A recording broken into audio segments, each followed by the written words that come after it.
You are listening to the Scars and Guitars podcast series that syndicates for the A-List Online, and my name is Andrew Mackay-Smith. Welcome to the show. The interview subject lined up for you is Mark Jansen from Epica. Omega is the name of Epica's new album. It is due for release late February 2021. Of course, we cover that, as I did with the band's other vocalist, Simone Simons. That is a conversation that actually made blabbermouth, so check that out if you haven't already. In this episode here, I cover a heap of topics, not just the album. Here he is, Mark Jansen, I should say, from Epica. I had a chat to Simone about a week ago or thereabouts, and cool. The majority of the conversation was taken up regarding COVID and a lot of the issues there that you guys have faced in terms of getting the album made. Yes. And also just bonding and being able to travel and meet each other. And I understand that she had to record it far away from the rest of you. So how did you find it?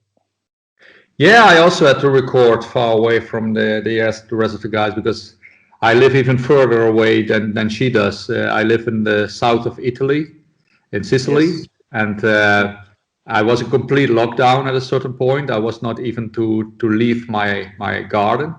And the only way for me to record was in my home studio. And luckily, fortunately, I had just everything set up because I'm living now in a new. I moved like about a year ago to my new house, and I just had everything set up. So it couldn't have happened at a better time than if it has to happen than now, because I could record like this. I just didn't have a vocal booth yet, so I recorded in my walk-in closet. But actually, the sound there is very, very dry, and it worked exactly the same as a vocal booth. So I could record perfectly there, and like this, I could even pick my own times of recording. So I usually did like every day one song at the end of the day, around 10 o'clock in the evening, when my voice is always best. So that's also why I always said when we do a show, a live show, always in the evening, my voice is always best. So I also kept it like this with the album recordings. So all in all, it was a pity that I couldn't travel to the studio to record there. But anyway, I had a good time, even though I was all alone by myself recording my stuff. How did you then write the material? Did that happen before COVID? Yeah, all the stuff was written already before COVID happened, and also a lot of stuff was already recorded in the studio before the pandemic hit. So it was just the end part for the vocals when it was not possible anymore to travel. All the rest happened like any normal album would have happened. We were just done with the orchestra recordings and choir recordings. And that would have been a bigger problem if that would have not been able to take place. But we were very fortunate. So within the difficulties, I think we were more fortunate than disfortunate. And everything sounds the way it has to sound on the album. And we had even more time for the mix and everything. So all in all, we turned something negative, the pandemic, into something positive by making the album even better than we maybe otherwise would have been able to do, because we had more time. So we put even more time and effort in the mix. I've got to say, the other aspect, and I know it's always been a strength for the band, but the Abyss of Time video, and I know it's very early days yet. I know we're only 20 days or thereabouts into the year, but that's easily the video of the year thus far. And I often find that with a lot of the videos that you guys do, that they just seem to have that extra touch of class. So is the filmography and the video side of things, would you say that's an integral aspect of the band's presentation? Yeah, a video is indeed very important for us, and we like always to experiment a bit with different guys, different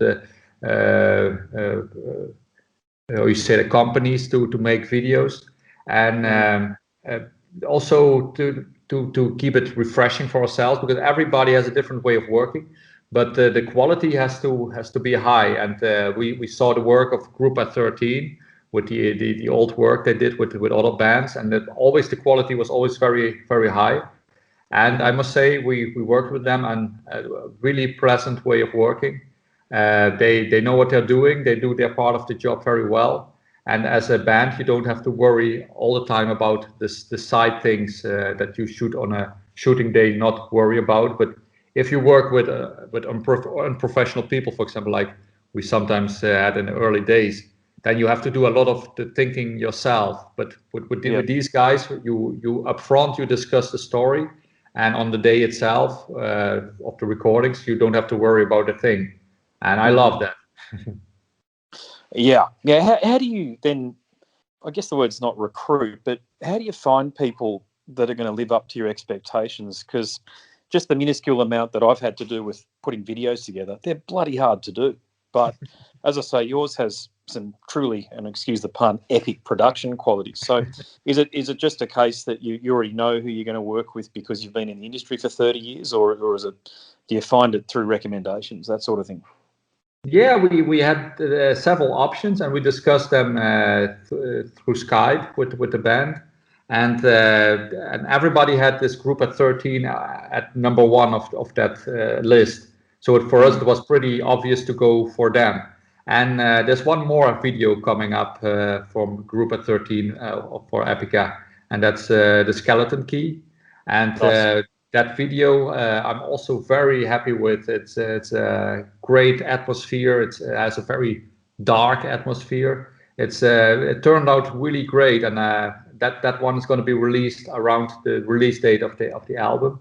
And yeah, so we took the chance to shoot 2 videos when we were there, and yeah, I'm very happy with the results. And like you said, it's yeah, you don't know. We didn't know yet if they would meet up our expectations, but we had a very good feeling about them, and we knew their work with other artists from the past. So the risk was, in my opinion, pretty low that we took with them. But it always can happen that you arrive there and things are not going the way you want to go.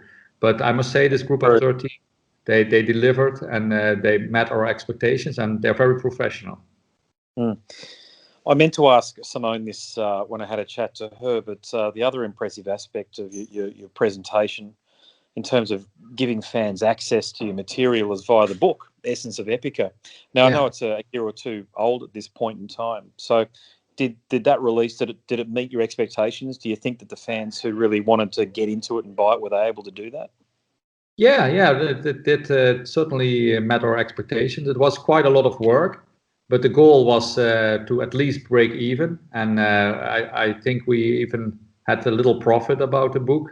So it was a perfect thing to do, because if you do a lot of work in something and you don't make it break even, then you feel like, yeah, we did spend a lot of time doing it and it didn't result in any income. That would have been a pity, but like this, it worked, and on top, the fans have the perfect insight stories that are going on in Epica.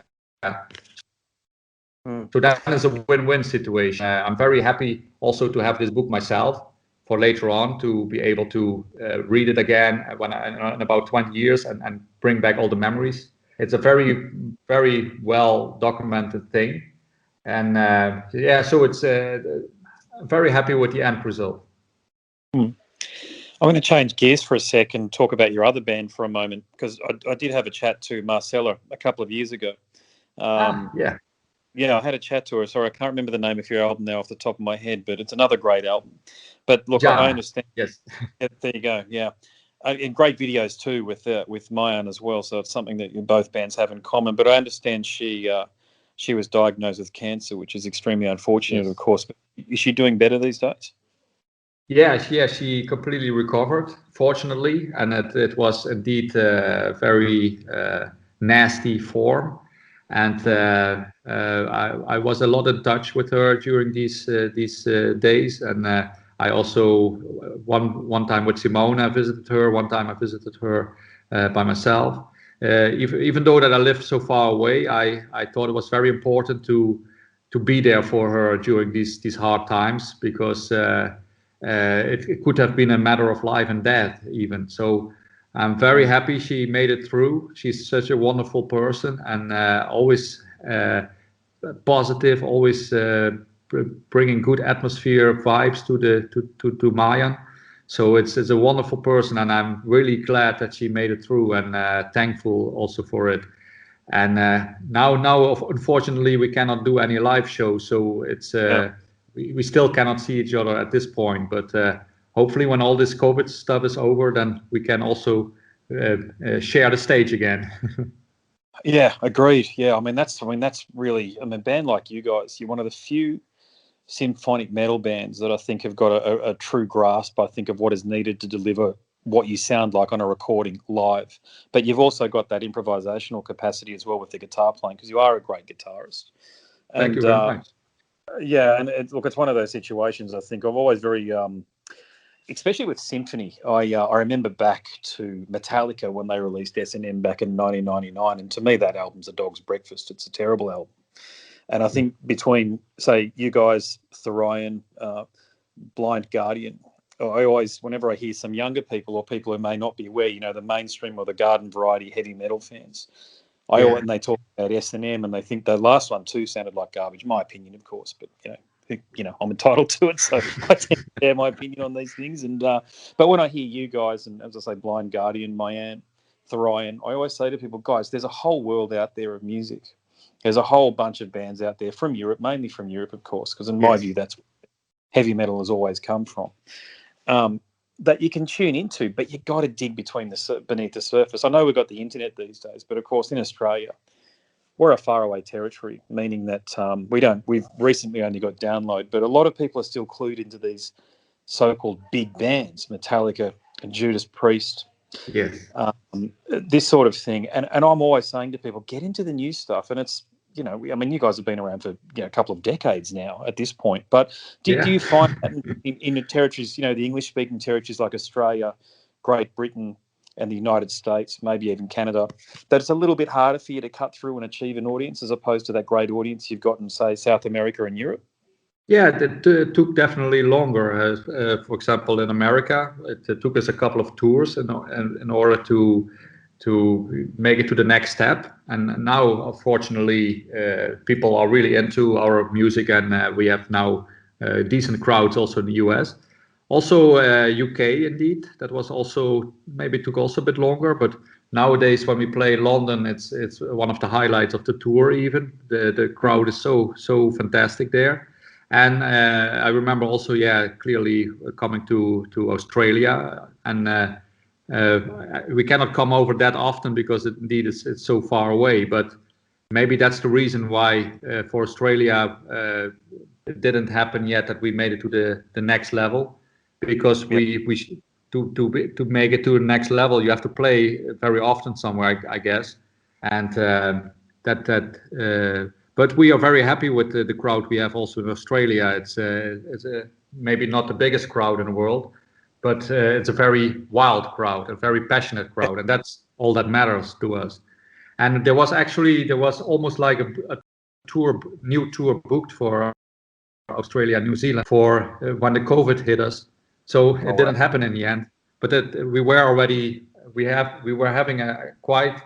were close to a deal with a promoter of coming back to Australia. It's just as fortunate that the COVID situation blew the plan away.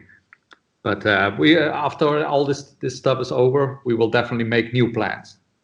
Yeah, your fans will appreciate it. And I know who you're talking about there. My local major city is Brisbane. I live on the Gold Coast, but I tend to go to gigs, and there's the same 80 or 100 people at the gigs. And no matter who the band is, whether it's you guys or Destruction or Korpiklani from Finland, there are so many great bands, and you do have the support here. It's something that I'm trying to crack myself in terms of there is a hardcore, rabid fan base down here of people, and we're really into it.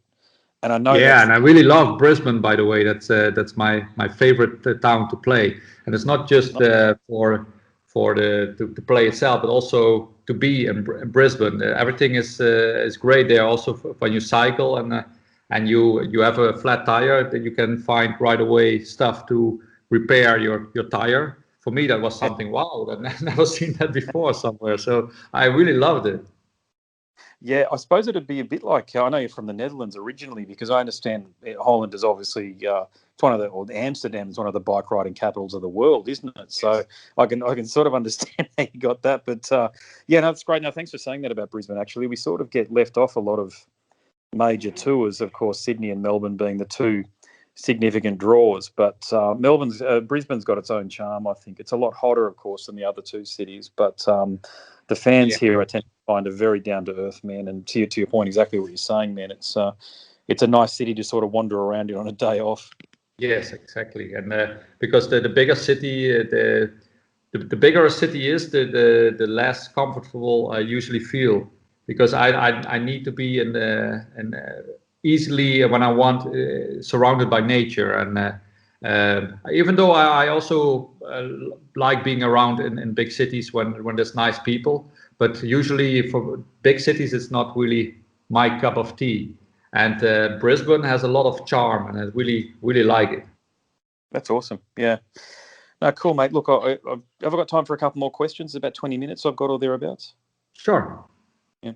After Forever, do you get a lot of fan requests direct to you? You know, do you get that person with the After Forever T-shirt at the front of the crowd, and back when you could gig with Mayan and with what you're doing with Epica? Yeah, there's sometimes people with After Forever shirts, or people sending me messages like, please do some reunion shows. And I think even though I would be up for that, I think Floor's way too busy, and Floor and Sander maybe still not the best match to be on stage together. I don't know if they ever solve their issues, but hopefully in the future it would be fun to do at least one reunion show sooner or later somewhere, because there's so much nice material to play live. And even though I'm was just involved in the band for the first two albums, still it would be fun to play these ones live, and I would join them on stage for these songs, and the later albums then Bas can do them. So for me I would be totally up for it, and but like I said, there's so many factors, and also Sander here doesn't like playing live shows, so I don't think it will ever happen, even though it would be a very cool idea. Well, I think you've got the right education in order to handle being in a band too, and dealing with personalities that may not want to do things, given you're a psychologist. Do you find that your awareness and your understanding of the human condition, how often do you use what you've learned in the day-to-day being in bands? Because I imagine it's a lot. Yeah, it's more like, I studied also other bands, what goes right with bands. Why do they, for example, exist for many years, or why do they split up in early years? And I had to figure out what is the secret for a band to have a long lifespan. And what I found out was that it's very important for bands that everybody in the band feels equally important, or maybe not even equally important, but feels important. For example, when you have like a band with one leader, he tells everybody what to do, you see always a lot of guys leaving, coming and leaving, coming and going. And when you have a band where everybody feels valuable and valuated, these bands stay much longer together. And so I tried always from the beginning for Epica that everybody gets his place, responsibilities, feels important, is important, and that works. And so I never wanted to be that guy that makes all the decisions and tells everybody what to do. I'm one of the guys. I'm just one of the six, and I love being that way. So everybody has, also in decision making, everybody's voice is heard. And when we vote about things, and I'm the only one who wants something, and 5 don't want, it's simply not going to happen. And also the other important thing what I learned is that it's very important to always keep talking to each other. So whenever you feel frustrated about something, just tell it to the other person. And also the other persons have to tell it to me when they are feeling frustrated about something. And that's also something that really works very well, because like this, you always solve issues in an early stage instead of that it grows bigger and bigger and that nobody dares to talk about it. And these things all together, I think, make it possible for bands to be together for such a long time. Yeah, that's a very good point, that one there. I've just been listening to the audiobook for, there was two of them, were both Megadeth, but one was Dave Mustaine's book, and the other one is the second edition of David Ellison's book. And of course, that band, basically the Dave Mustaine solo band, for all intents and purposes. I know that David Ellison's been there for a long time, but it's interesting to hear their individual perspectives on how their relationship broke up and how they were able to sort of reconnect. Because David Mustaine was saying David Ellison sued him for $17 million, if you can believe it. And of course, he lost. Yeah. That just shows you how much mistrust there is, even at a band at that level. But look, as I was talking to the Cradle of Filth guys as well, Nick Barker, and this is on public record, he told me that when he left the band, that he'd rather have left with Stuart Anstis and Les Smith and move as a block, and then basically get and have some sort of a case brought to Danny to say we're going to investigate the books because we feel we've been ripped off here. It's just the thing with bands, isn't it? I don't know how you've managed to do it, mate, but you've clearly got high EQ and you're very intelligent, and that's one way you're able to do things. But it's even at my puny level, mate, I do play in bands as well, and covers bands, and they've all failed. And they've typically all failed because people want to have their voice heard over above somebody else, or they want to have a stake in financial matters when they haven't put in the work. So they're bloody. So when you a band like yours that is as successful as what they are, mate, it's truly, in many ways, and I don't want to overstate the case, but it's a bit of a miraculous thing. Yeah, it is, but I think that we are as close as to a democracy as you can get as a band in a healthy way. And what I mean with that is, when you are a full democracy as a band, that also doesn't work, because you are talking, discussing things forever, and then you get nothing done. So we are as close as you can get to a democracy. So everything we vote about, just if there's something like I really don't like about the direction that Epica would be going musically, I'm able to say, hey guys, this I don't like. I want to go back to this way how Epica has to sound. And luckily, it never happens in a negative way that I have to say, hey, this I don't want. We're always discussing in an open way. But the Megadeth example you gave is like indeed Dave Mustaine being the leader, and maybe sometimes also quite a difficult guy to deal with. He seems a bit grumpy by sometimes. Agreed. I've had an interaction with him, and trust me, he wasn't very pleasant. So I'm just a fan. I couldn't imagine. I had one of those legendary encounters with him, and it wasn't even that bad, to be honest with you. But definitely caught him on an off day, I think. And I sort of felt thrilled that I had one of those typical Dave Mustaine experiences. I've written about it in a blog, actually. About 22 years ago or something like that now. But yeah, he's definitely a guy that I think if he wakes up on the wrong side of the bed, watch out. Yeah. I have also, we played at a couple of festivals with Megadeth, and I have a couple of funny anecdotes. And one of them is that Megadeth was done playing, and they came back to the dressing rooms, and one by one were climbing the stairs, and I was going downstairs, so I said hi to all the guys, and everybody hi back to me. And then the last in line was Dave Mustaine, so I said also hi, nothing. no reaction whatsoever. Yeah, I don't like that. I've spoken to Dirk. I know he's from the Netherlands as well. He's a fantastic guy. I don't know how he puts up with him. Yeah.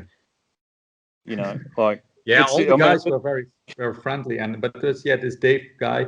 Also, one time with Mayan, we were playing in Mexico, and we were on the airport, and Megadeth was going to play the same festival, and we saw also the Megadeth guys. So they were all hanging around with everybody, and I thought, where's Dave Mustaine? Because maybe he has a different flight. But then after 10 minutes, I saw him. He was sitting with his hoodie, like with a very grumpy face, like, don't even dare to get closer to me. I don't want to talk to anybody. What a strange guy. What a strange. Yeah. I don't judge him for that. If he doesn't want to talk to anybody, he should not do it. But to me, it gives me the impression that he is not the most easy guy to deal with. And yeah, and the last funny anecdote I have, that was we were playing Grasspop Festival. Yeah. I have so many funny Dave Mustaine anecdotes. That is this even the most funny one. We were at the Grasspop Festival, and that is a great festival with a great catering. But everybody needs this kind of food ticket to get your meal. But he was there, and he didn't have his meal ticket, so he was like, yeah, sir, do you have your meal ticket? No, I don't have it. But you need to have one to get your meal. Then he was looking around over his shoulder if anybody could hear him, and then he said to the girl, "I'm Dave Mustaine, the face of Megadeth." And then she replied, "But you still need your food ticket, sir." Good on her. Good on her. I like that. Yeah. And I was laughing my ass off because I'm a big Megadeth fan, I must say. It's my first metal album I bought was Rust in Peace from Megadeth. I'm a huge fan myself, but this guy. What? Oh, yeah, that's honestly, yeah, that doesn't surprise me at all. But yeah, I mean, look, to say, again, I was listening to the Judas Priest book, the Rob Halford book, and Rob very reluctantly tells stories on 2 occasions. One of them with the police, where he said, basically, "Don't you know who I am? I'm Rob Halford, the singer of Judas Priest," and he acknowledges how cringeworthy it was for him to say that, and for Dave to do that to somebody who's just doing their job is ridiculous. He's an adult. He should know better than that. Yeah, but it's an ego thing, I think. When you get your food refused because you need to have a ticket, just like anybody else, and your ego is a little bit big, so to say, then you get in this defensive mode, like, give me my food. Everybody needs that ticket. Just go to get your ticket and come back. That's the big deal about that. Exactly. Yeah, but I think also to ignore you. I mean, you're not a nobody, mate. You're a world-class guitarist. And Dirk, was that when Dirk was in the band, or is this beforehand when you met Farewell? Or that Dirk was in the band then? I don't know if he was at that point in the band. They had some lineup changes. I don't remember who was in the band at that time. But I think Dirk was in the band when that example I told you, when they came off stage and walking up the stairs. That was when Dirk was in the band. That's the one. Yeah. Okay, yeah. I remember saying to Dirk, I said, I wasn't stirring the pot, but I said, him being in the band, to me, as an extreme metal fan, brings that group a lot of credibility these days after some pretty shit albums in the last 20 odd years or so. And look, he's like you. He can take the compliment well, and he understands that I'm a fan myself, and I'm just expressing an opinion. But as I say, mate, I don't know how the musicians around him do it, but I think he's probably got his best lineup that he's had since Marty Friedman and Nick Menza are in the band now. Yeah. So, but he's also getting on a little bit too, mate. Like that's the thing. Like my overall view is that I would love to see the Epicas start headlining the Downloads and the Grasspops and stuff, as opposed to the Metallicas and the Megadeths. And I don't have anything against guys specifically, but I think it is time for a bit of a changing of the guard. And I hope you guys are at the forefront of that, because you certainly can pull it off. There's no, yeah, Yeah, it would be great, because we are more than ready to also play some headline spots here and there on the bigger festivals, and. But it's if it doesn't happen, I'm also fine with it. We had already so far a great career. I experienced everything what I dreamed of as a kid, and everything what comes on top of this is feels for me as extra.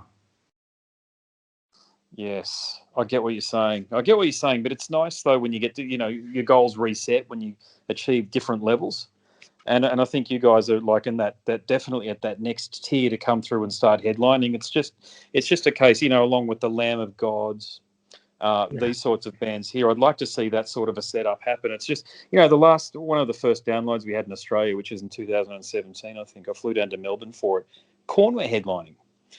Okay, that's kind of fair enough, but how many people in the crowd really wanted to see Korn headlining, with all due respect? I know they can do it. I'm not having a go at them as a band. Yeah. But God, how many fans have they still got?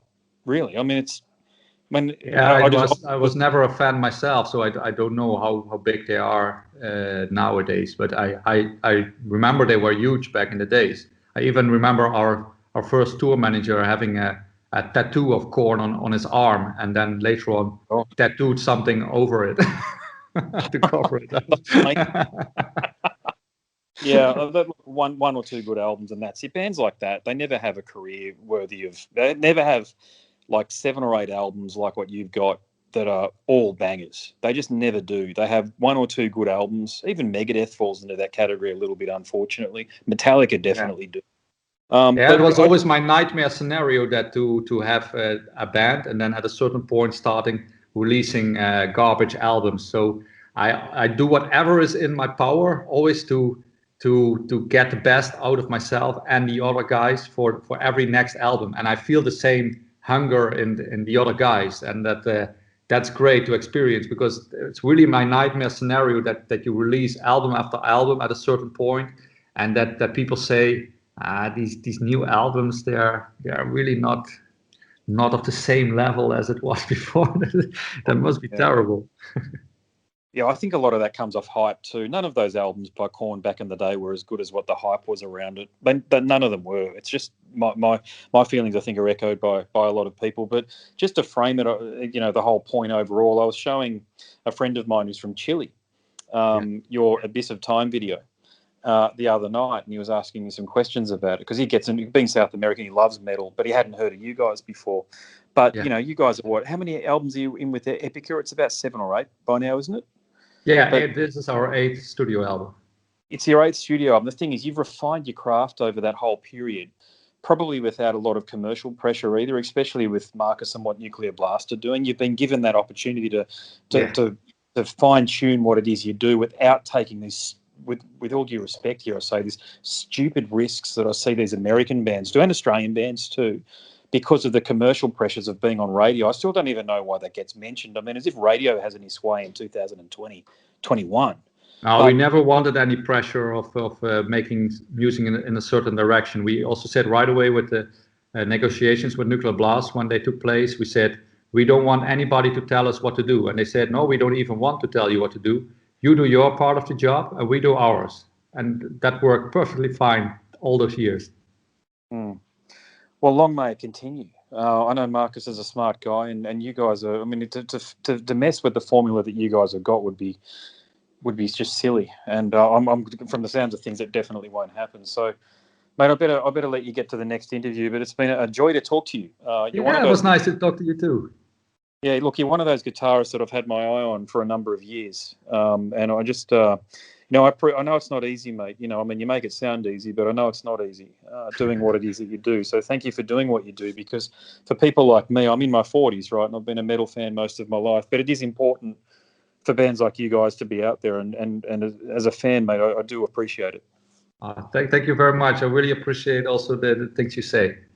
No, my pleasure, mate. No worries. Well, that's it. My name's Andrew Mackay-Smith, and I'm the host of the Scars and Guitars podcast series that syndicates for the A-List Online. The interview subject you just heard from is the guitarist and vocalist in a band called Epica. That was Mark Jansen. Thanks for tuning in.